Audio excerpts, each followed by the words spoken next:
So in the last class we have discussed the combinatorial circuits.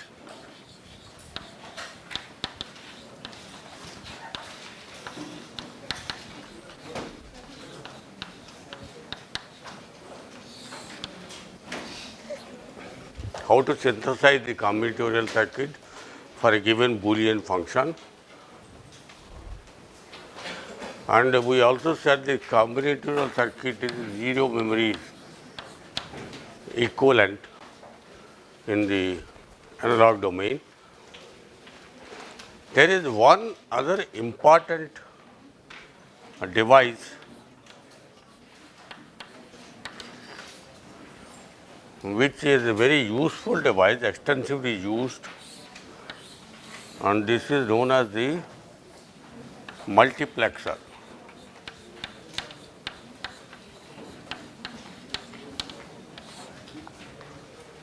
In the multiplexer you have x0, x1, x2, x3 or any number 2 to the power of n number of Boolean functions. I only shown 4, it could be 2 to the power of n, and if this is 2 to the power of n, there is n bit, in this case 2 bit clock here, a counter.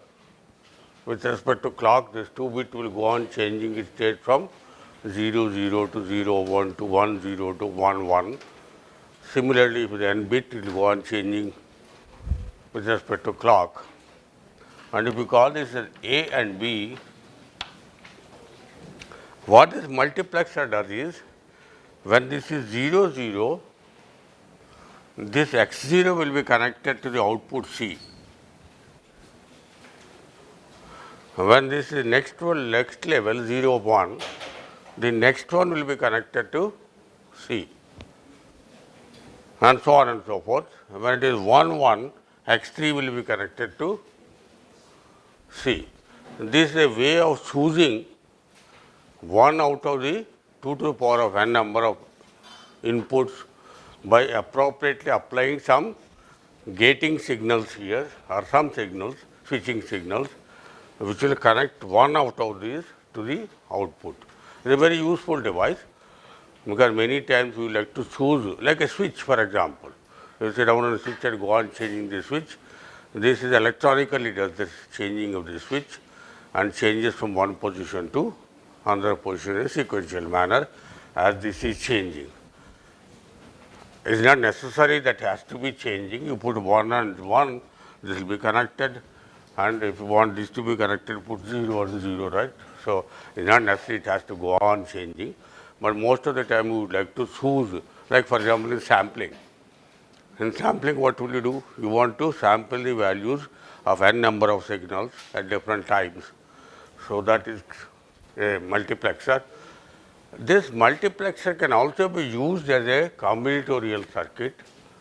If you note, the C is nothing but x0 into A bar B bar plus x1 into AB bar plus x2 into A bar B, other way around, right? 0 0 0 1 and AB bar.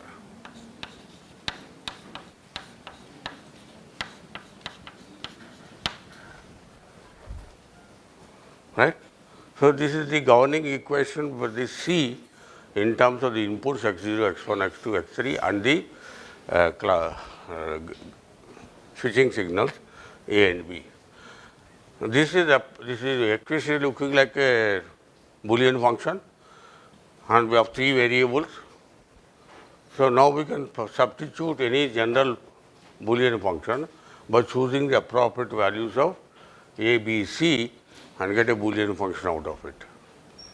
So multiplexer can be used as a Boolean function generator by choosing the appropriate values of A, B and C.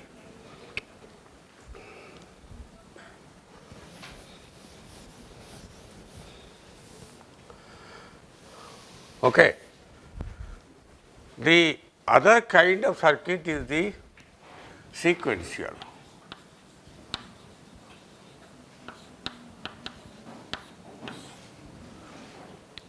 Obviously, the sequential circuit, because as we said in the last class, if you remember, if you have any digital circuit, this digital circuit can be broken down into a memory part which represents what? Memory, non-zero memory system. It remembers the past, depending upon what is the amount of storage you have put in here, how many past values are stored into it. These values of the past along with the inputs to this system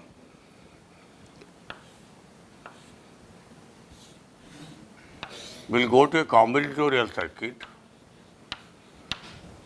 which is a zero memory circuit. All the memory is shifted into these blocks, and the output of this will feed this memory element, so that the next state of the memory can be changed depending upon the input and the previous memory. So, the next state of this memory will be changed from the output of the combinatorial circuit, and it will also give you some outputs. Is this diagram clear? There are some inputs going into it, some outputs coming out of it. This is the digital circuit, and the digital circuit can be broken down into two parts. One is a zero memory part, another is a memory part. And this is what we have studied till now.